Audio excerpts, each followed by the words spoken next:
Vous décrivez justement cette machine qu'est le pouvoir, le sentiment de toute puissance, l'hubris. À ce sujet, le ministre de l'Intérieur, Gérard Collomb, a reconnu justement le manque d'humilité de l'exécutif. Qu'en pensez-vous?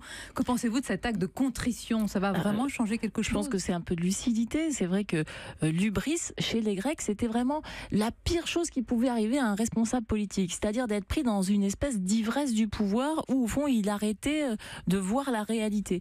Et le problème, c'est que quand on est président de la République, en France, on est très facilement pris par cette hubris. Quel que soit le président, dites-vous, parce que les trois derniers, ce sont nos institutions, le système de la 5e. Ça pousse à ça. Et au fond, un homme seul, parce que bon, ce sont des hommes, mais un homme seul pour résister à ça, c'est extrêmement difficile. Il y a les pressions des lobbies, les pressions du monde de l'argent. Moi, c'est ça qui m'a beaucoup frappée quand j'étais ministre. Mais vous ne l'avez pas découvert comme Nicolas Hulot. Vous étiez moins naïve, Aurélie Filippetti, quand même. D'abord, moi, j'apprécie les gens qui restent un peu naïfs, en tout cas spontanés, et qui conservent des idéaux comme Nicolas Hulot, voilà.